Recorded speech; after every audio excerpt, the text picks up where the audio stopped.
Hi ವೀಕ್ಷಕರೇ, ಎಲ್ಲರಿಗೂ ನಮಸ್ಕಾರ. ನೋಡಿ, ಗೃಹಲಕ್ಷ್ಮಿ ಹಾಗೂ ರೇಷನ್ ಕಾರ್ಡ್ ಹೊಂದಿರುವ ಪ್ರತಿಯೊಂದು ಫಲಾನುಭವಿಗಳಿಗೂ ಸರ್ಕಾರದಿಂದ ಭರ್ಜರಿ ಗುಡ್ಡಿಸ್ನ ಕೊಟ್ಟಿದ್ದು, ನಿಮ್ಮ ಬ್ಯಾಂಕ್ ಖಾತೆಗೆ ಒಟ್ಟಿಗೆ 5,500 ರೂಪಾಯಿ ಹಣನ ಸರ್ಕಾರ ಜಮಾ ಮಾಡ್ತಾ ಇದೆ.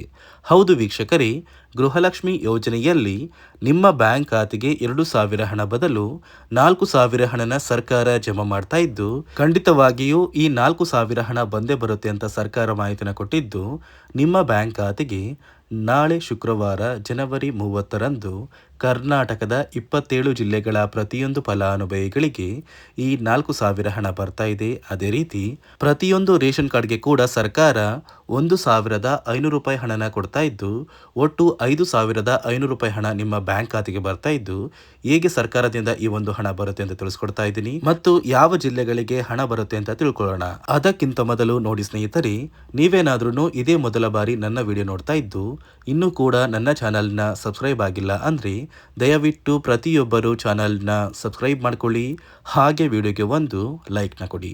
ನೋಡಿ ವೀಕ್ಷಕರೇ, ಕೊನೆಗೂ ಸರ್ಕಾರದಿಂದ ಗೃಹಲಕ್ಷ್ಮಿ ಯೋಜನೆಯ ಫಲಾನುಭವಿಗಳಿಗೂ ಹಾಗೂ ರೇಷನ್ ಕಾರ್ಡ್ ಹೊಂದಿರುವ ಪ್ರತಿಯೊಂದು ಕಾರ್ಡ್ದಾರರಿಗೂ ಭರ್ಜರಿ ಗುಡ್ಡಿಸ್ನ ಕೊಟ್ಟಿದ್ದು, 5,500 ರೂಪಾಯಿ ಹಣನ ನಿಮ್ಮ ಒಂದು ಬ್ಯಾಂಕ್ ಖಾತೆಗೆ ಸರ್ಕಾರ ಜಮಾ ಮಾಡ್ತಾ ಇದೆ. ಹೌದು ವೀಕ್ಷಕರೇ, ನಿಮ್ಮ ಬ್ಯಾಂಕ್ ಖಾತೆಗೆ ಗೃಹಲಕ್ಷ್ಮಿ ಯೋಜನೆಯ 4,000 ಹಣ ಬರ್ತಾ ಇದೆ.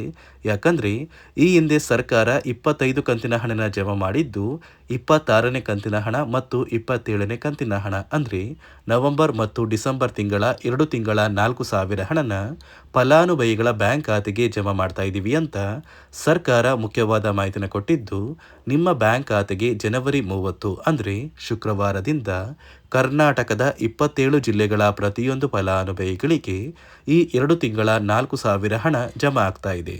ಅದೇ ರೀತಿ ರೇಷನ್ ಕಾರ್ಡ್ ದಾರರಿಗೂ ಕೂಡ ಸರ್ಕಾರ ಒಂದು ಮಾಹಿತಿನ ಕೊಟ್ಟಿದೆ. ಪ್ರತಿ ರೇಷನ್ ಕಾರ್ಡ್ಗೆ ಸರ್ಕಾರ 1,500 ರೂಪಾಯಿ ಹಣನ ಕೊಡ್ತಾರೆ ಅಂತ ಸಾಕಷ್ಟು ಕಡೆ ಒಂದು ಮಾಹಿತಿ ಬರ್ತಾ ಇದ್ದು, ನಿಮ್ಮ ಬ್ಯಾಂಕ್ ಖಾತೆಗೆ ಈ ಒಂದು ಹಣ ಬರೋದು ಸತ್ಯನ ಅಂತ ನೀವು ಕೇಳ್ಬೋದು. ನೋಡಿ ವೀಕ್ಷಕರೇ, ಸರ್ಕಾರದಿಂದ ರೇಷನ್ ಕಾರ್ಡ್ಗೆ ಯಾವುದೇ ರೀತಿಯ ಹಣ ಕೊಡ್ತಾ ಇಲ್ಲ. ಬದಲಿಗೆ 1,500 ರೂಪಾಯಿ ಬೆಲೆ ಬಾಳುವಂತಹ 5 ಅಥವಾ 6 ರೀತಿಯ ಆಹಾರ ಪದಾರ್ಥಗಳನ್ನ ಉಚಿತವಾಗಿ ಪ್ರತಿ ತಿಂಗಳು ಇನ್ನು ಮುಂದೆ ಪ್ರತಿ ರೇಷನ್ ಕಾರ್ಡ್ಗೆ ಸರ್ಕಾರ ವಿತರಣೆ ಮಾಡ್ತಾ ಇದೆ. ಅಡುಗೆ ಎಣ್ಣೆ, ತೊಗರಿ ಬೇಳೆ, ಸಕ್ಕರೆ, ಉಪ್ಪು, ರಾಗಿ ಮತ್ತು ಗೋಧಿ ಈ ರೀತಿಯ ಆಹಾರ ಪದಾರ್ಥಗಳನ್ನ ಇನ್ನು ಮುಂದೆ ಪ್ರತಿ ತಿಂಗಳು ಸರ್ಕಾರ ಪ್ರತಿ ಒಂದು ಅನ್ನಭಾಗ್ಯ ಯೋಜನೆಯ ಅಕ್ಕಿ ವಿತರಣೆಯ ಸಂದರ್ಭದಲ್ಲಿ ನಿಮ್ಮ ಕಾರ್ಡಿಗೆ ಉಚಿತವಾಗಿ ಕೊಡುತ್ತೆ. ಆದಷ್ಟು ಬೇಗ ಫೆಬ್ರವರಿ ತಿಂಗಳಲ್ಲಿ ಪ್ರತಿಯೊಬ್ಬರು ಈ ಸೌಲಭ್ಯಗಳನ್ನ ಪಡ್ಕೋತೀರಾ. ಅದೇ ರೀತಿ ನೋಡಿ ವೀಕ್ಷಕರೇ, ನೀವು ಗೃಹಲಕ್ಷ್ಮಿ ಯೋಜನೆಯ 2 ತಿಂಗಳ 4,000 ಹಣ ಮತ್ತು ಸರ್ಕಾರದಿಂದ ಬರುವ ಈ ಉಚಿತ ಸೌಲಭ್ಯಗಳನ್ನ ಪಡಿಬೇಕು ಅಂದರೆ ಹಣಕಾಸು ಇಲಾಖೆ ಕೆಲವು ಹೊಸ ನಿಯಮಗಳನ್ನ ಜಾರಿಗೆ ತಂದಿದ್ದು, ಕಡ್ಡಾಯವಾಗಿ ಪ್ರತಿ ಫಲಾನುಭವಿಗಳು ಈ ನಿಯಮಗಳನ್ನ ಪಾಲಿಸಬೇಕು ಅಂತ ಆದೇಶನ ಕೂಡ ಕೊಟ್ಟಿದೆ. ಹಾಗಾದರೆ ಬನ್ನಿ ಸ್ನೇಹಿತರೆ, ಸರ್ಕಾರ ಜಾರಿಗೆ ತಂದಿರುವ ಆ ನಿಯಮಗಳು ಏನು ಮತ್ತು ಯಾವ ಫಲಾನುಭವಿಗಳಿಗೆ ಹಣ ಬರ್ತಾ ಇದ್ದು ಯಾವ ಫಲಾನುಭವಿಗಳಿಗೆ ಕ್ಯಾನ್ಸಲ್ ಆಗಿದೆ ಅಂತ ತಿಳಿಸ್ಕೊಡ್ತಾ ಇದ್ದೀನಿ. ಅದಕ್ಕಿಂತ ಮೊದಲು ನಾಳೆ ಶುಕ್ರವಾರ ಜನವರಿ 30ರಂದು ಕರ್ನಾಟಕದ ಯಾವ 27 ಜಿಲ್ಲೆಗಳಿಗೆ ಹಣ ಜಮಾ ಆಗಲಿದೆ ಅಂದರೆ ಮೊದಲಿಗೆ ಬೆಂಗಳೂರು ನಗರ, ಬೆಂಗಳೂರು ಗ್ರಾಮಾಂತರ, ರಾಮನಗರ, ಚಿಕ್ಕಬಳ್ಳಾಪುರ, ಚಿತ್ರದುರ್ಗ, ದಾವಣಗೆರೆ, ಕೋಲಾರ, ಶಿವಮೊಗ್ಗ, ತುಮಕೂರು, ಚಾಮರಾಜನಗರ, ಚಿಕ್ಕಮಗಳೂರು, ದಕ್ಷಿಣ ಕನ್ನಡ, ಹಾಸನ, ಕೊಡಗು, ಮಂಡ್ಯ, ಮೈಸೂರು, ಉಡುಪಿ, ಬಾಗಲಕೋಟೆ, ಬೆಳಗಾವಿ, ವಿಜಯಪುರ, ಧಾರವಾಡ, ಗದಗ, ಹಾವೇರಿ, ಉತ್ತರ ಕನ್ನಡ, ಬಳ್ಳಾರಿ, ಬೀದರ್, ಕಲಬುರಗಿ, ಕೊಪ್ಪಳ, ರಾಯಚೂರು, ಯಾದಗಿರಿ ಮತ್ತು ವಿಜಯನಗರ ಈ ಜಿಲ್ಲೆಗಳ ಪ್ರತಿಯೊಂದು ಫಲಾನುಭವಿಗಳಿಗೆ 2 ತಿಂಗಳ 4,000 ಗೃಹಲಕ್ಷ್ಮಿ ಹಣನ ಕೊಡ್ತಾ ಇದ್ದು, ನಿಮ್ಮ ಬ್ಯಾಂಕ್ ಖಾತೆಗೆ ಫೆಬ್ರವರಿ ತಿಂಗಳ ಮೊದಲ ವಾರದಷ್ಟರಲ್ಲಿ ಪ್ರತಿಯೊಂದು ಫಲಾನುಭವಿಗಳು ಆದಷ್ಟು ಬೇಗ ಈ ಗೃಹಲಕ್ಷ್ಮಿ ಹಣನ ಪಡ್ಕೋತೀರಾ. ನೋಡಿ ಸ್ನೇಹಿತರೆ, ಈ ಬಾರಿ ಸುಮಾರು 1 ಲಕ್ಷಕ್ಕಿಂತ ಅಧಿಕ ಫಲಾನುಭವಿಗಳ ಬ್ಯಾಂಕ್ ಖಾತೆಗೆ ಸರ್ಕಾರ ಗೃಹಲಕ್ಷ್ಮಿ ಯೋಜನೆಯ ಹಣನ ಜಮಾ ಮಾಡ್ತಾ ಇಲ್ಲ. ಕಾರಣ ಏನು ಅಂದರೆ, ನಿಮ್ಮ ಬ್ಯಾಂಕ್ ಖಾತೆಗೆ ಡೆಬಿಟ್ ಮೂಲಕ ಹಣ ಜಮಾ ಮಾಡುವಂತಹ ಸಂದರ್ಭದಲ್ಲಿ ಸರ್ಕಾರ ಸಾಕಷ್ಟು ಫಲಾನುಭವಿಗಳ ಒಂದು ಬ್ಯಾಂಕ್ ಖಾತೆಗೆ ಹಣ ಜಮಾ ಮಾಡೋದನ್ನು ಕ್ಯಾನ್ಸಲ್ ಮಾಡಿದೆ. ಯಾಕಂದರೆ ಇತ್ತೀಚೆಗೆ ಹಣಕಾಸು ಇಲಾಖೆ ಜಾರಿಗೆ ತಂದಿರುವ 5 ನಿಯಮಗಳ ಆಧಾರದ ಮೇಲೆ ಪ್ರತಿಯೊಂದು ಫಲಾನುಭವಿಗಳಿಗೆ ಸರ್ಕಾರ ಈ ಒಂದು ಹಣನ ಜಮಾ ಮಾಡ್ತಾ ಇದ್ದು, ಯಾರೆಲ್ಲ ಫಲಾನುಭವಿಗಳು ಈ ನಿಯಮಗಳನ್ನ ಪಾಲಿಸಿಲ್ಲ ನಿಮ್ಮ ಬ್ಯಾಂಕ್ ಖಾತೆಗೂ ಕೂಡ ಹಣ ಜಮಾ ಆಗೋದಿಲ್ಲ. ಹಾಗಾದರೆ ಬನ್ನಿ ಸ್ನೇಹಿತರೆ, ಸರ್ಕಾರ ಜಾರಿಗೆ ತಂದಿರುವ ಆ 5 ಹೊಸ ನಿಯಮಗಳು ಏನು ಅಂತ ನಾನು ನಿಮಗೆ ತಿಳಿಸ್ಕೊಡ್ತಾ ಇದ್ದೀನಿ.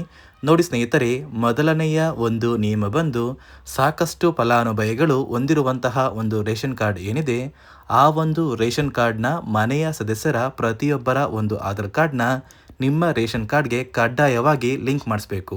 ಅಂದರೆ ಈ ಒಂದು ಲಿಂಕ್ ಮಾಡಿಸುವಂತಹ ಒಂದು ಪ್ರೊಸೀಜರ್ಗೆ ಸರ್ಕಾರ KYC ಅಂತ ಕರೀತಾರೆ. ನಿಮ್ಮ ರೇಷನ್ ಕಾರ್ಡ್ಗೆ ಇನ್ನೂ ಸಹ KYC ಆಗಿಲ್ಲ ಅಂದರೆ ನಿಮ್ಮ ಬ್ಯಾಂಕ್ ಖಾತೆಗೆ ಸರ್ಕಾರ ಮುಂದಿನ ದಿನಗಳಲ್ಲಿ ಗೃಹಲಕ್ಷ್ಮಿ ಯೋಜನೆಯ ಹಣನ ಕ್ಯಾನ್ಸಲ್ ಮಾಡುತ್ತೆ.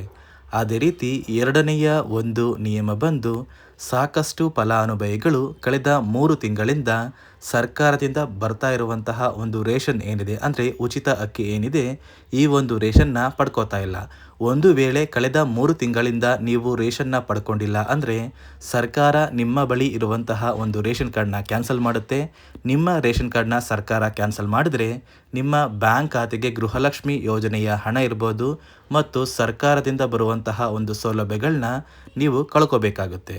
ಅದೇ ರೀತಿ ಮೂರನೆಯ ಒಂದು ನಿಯಮ ಬಂದು ನೋಡಿ ಸ್ನೇಹಿತರೆ, ನಿಮ್ಮ ಬಳಿ ಇರುವಂತಹ ಒಂದು ಆಧಾರ್ ಕಾರ್ಡ್ ಏನಿದೆ, ಆ ಒಂದು ಆಧಾರ್ ಕಾರ್ಡ್ನ ಕಳೆದ 15 ವರ್ಷಗಳಲ್ಲಿ ನೀವು ಯಾವುದೇ ರೀತಿಯ ಒಂದು ತಿದ್ದುಪಡಿನ ಮಾಡಿಸಿಲ್ಲ ಅಂದರೆ ನಿಮ್ಮ ಬ್ಯಾಂಕ್ ಖಾತೆಗೆ ಸರ್ಕಾರ ಗೃಹಲಕ್ಷ್ಮಿ ಯೋಜನೆಯ ಹಣನ ಕ್ಯಾನ್ಸಲ್ ಮಾಡುತ್ತೆ. ಯಾಕಂದರೆ ಸರ್ಕಾರದಿಂದ ಬಂದಿರುವಂತಹ ಒಂದು ಆದೇಶದ ಪ್ರಕಾರ ಪ್ರತಿಯೊಂದು ಫಲಾನುಭವಿಗಳು ಕಳೆದ 15 ವರ್ಷಗಳಲ್ಲಿ ಯಾವುದೇ ರೀತಿಯ ಒಂದು ತಿದ್ದುಪಡಿನ ನಿಮ್ಮ ಆಧಾರ್ ಕಾರ್ಡ್ಗೆ ನೀವು ಮಾಡಿಸಿಲ್ಲ ಅಂದರೆ ಕಡ್ಡಾಯವಾಗಿ ಆದಷ್ಟು ಬೇಗ ನಿಮ್ಮ ಆಧಾರ್ ಕಾರ್ಡ್ಗೆ ತಿದ್ದುಪಡಿನ ಮಾಡಿಸಿ. ಅದೇ ರೀತಿ ನಾಲ್ಕನೆಯ ಒಂದು ನಿಯಮ ಬಂದು ನಿಮ್ಮ ಕುಟುಂಬದ ಒಂದು ವಾರ್ಷಿಕ ಆದಾಯ 7 ಲಕ್ಷಕ್ಕಿಂತ ಕಡಿಮೆ ಇರಬೇಕು. ಒಂದು ವೇಳೆ ನಿಮ್ಮ ಕುಟುಂಬದ ವಾರ್ಷಿಕ ಆದಾಯ 7 ಲಕ್ಷಕ್ಕಿಂತ ಜಾಸ್ತಿ ಇದ್ದರೆ ನಿಮ್ಮ ಬ್ಯಾಂಕ್ ಖಾತೆಗೆ ಸರ್ಕಾರ ಗೃಹಲಕ್ಷ್ಮಿ ಯೋಜನೆಯ ಹಣನ ಕ್ಯಾನ್ಸಲ್ ಮಾಡುತ್ತೆ. ಅದೇ ರೀತಿ ಐದನೆಯ ಒಂದು ನಿಯಮ ಬಂದು ನಿಮ್ಮ ಕುಟುಂಬದ ಸದಸ್ಯರು ಅಥವಾ ಗೃಹಲಕ್ಷ್ಮಿ ಯೋಜನೆಯ ಫಲಾನುಭವಿಗಳು ಯಾರು ಕೂಡ ಸರ್ಕಾರಿ ನೌಕರರಾಗಿ ಕಾರ್ಯನಿರ್ವಹಿಸ್ತಾ ಇರಬಾರ್ದು. ಒಂದು ವೇಳೆ ನಿಮ್ಮ ಕುಟುಂಬದಲ್ಲಿ ಯಾರೇ ಆಗಿದ್ರೂ ಸರ್ಕಾರಿ ನೌಕರರಾಗಿ ಕಾರ್ಯನಿರ್ವಹಿಸ್ತಾ ಇದ್ದರೆ ನಿಮ್ಮ ಬ್ಯಾಂಕ್ ಖಾತೆಗೆ ಗೃಹಲಕ್ಷ್ಮಿ ಯೋಜನೆಯ ಹಣ ಕ್ಯಾನ್ಸಲ್ ಆಗುತ್ತೆ. ಈ 5 ನಿಯಮಗಳ ಆಧಾರದ ಮೇಲೆ ಪ್ರತಿಯೊಂದು ಫಲಾನುಭವಿಗಳಿಗೆ ಸರ್ಕಾರ ಹಣ ಜಮಾ ಮಾಡ್ತಾ ಇದೆ. ಒಂದು ವೇಳೆ ನೀವು ಈ 5 ನಿಯಮಗಳನ್ನ ಪಾಲಿಸಿಲ್ಲ ಅಂದರೆ ನೀವು ಕೂಡ ಗೃಹಲಕ್ಷ್ಮಿ ಯೋಜನೆಯ ಹಣದಿಂದ ವಂಚಿತರಾಗಬೇಕಾಗುತ್ತೆ. ನೋಡಿ ವೀಕ್ಷಕರೇ, ಸರ್ಕಾರದಿಂದ ಕೊನೆಗೂ ನಿಮ್ಮ ಬ್ಯಾಂಕ್ ಖಾತೆಗೆ ನಾಳೆ ಶುಕ್ರವಾರ ಜನವರಿ 30ರಂದು 27 ಜಿಲ್ಲೆಗಳ ಪ್ರತಿಯೊಂದು ಫಲಾನುಭವಿಗಳಿಗೆ 2 ತಿಂಗಳ ಗೃಹಲಕ್ಷ್ಮಿ ಯೋಜನೆಯ 4,000 ಹಣನ ಜಮಾ ಮಾಡ್ತಾ ಇದ್ದು, ಆದಷ್ಟು ಬೇಗ ಪ್ರತಿಯೊಬ್ಬರು ಈ ಒಂದು ಹಣನ ಪಡ್ಕೋತೀರಾ. ಅದೇ ರೀತಿ ನಿಮ್ಮ ಒಂದು ರೇಷನ್ ಕಾರ್ಡ್ಗೆ ಯಾವುದೇ ರೀತಿಯ ಹಣ ಬರ್ತಾ ಇಲ್ಲ, ಬದಲಿಗೆ 5 ರೀತಿಯ ಆಹಾರ ಪದಾರ್ಥಗಳು ಇರುವಂತಹ ಇಂದಿರಾ ಕಿಟ್ನ ಸರ್ಕಾರ ಉಚಿತವಾಗಿ ಕೊಡ್ತಾ ಇದೆ ಅಂತ ಹೇಳ್ತಾ, ಇದಿಷ್ಟು ಸರ್ಕಾರದಿಂದ ಬಂದಿರುವಂತಹ ಒಂದು ಮಾಹಿತಿಯಾಗಿದೆ. ನಾನು ಕೊಟ್ಟಿರುವಂತಹ ಮಾಹಿತಿ ನಿಮಗೆ ಇಷ್ಟ ಆಗಿದ್ದಲ್ಲಿ ದಯವಿಟ್ಟು ಪ್ರತಿಯೊಬ್ಬರು ನನ್ನ ಚಾನೆಲ್ನ ಸಬ್ಸ್ಕ್ರೈಬ್ ಮಾಡ್ಕೊಳ್ಳಿ, ಹಾಗೆ ವಿಡಿಯೋಗೆ ಒಂದು ಲೈಕ್ನ ಕೊಡಿ.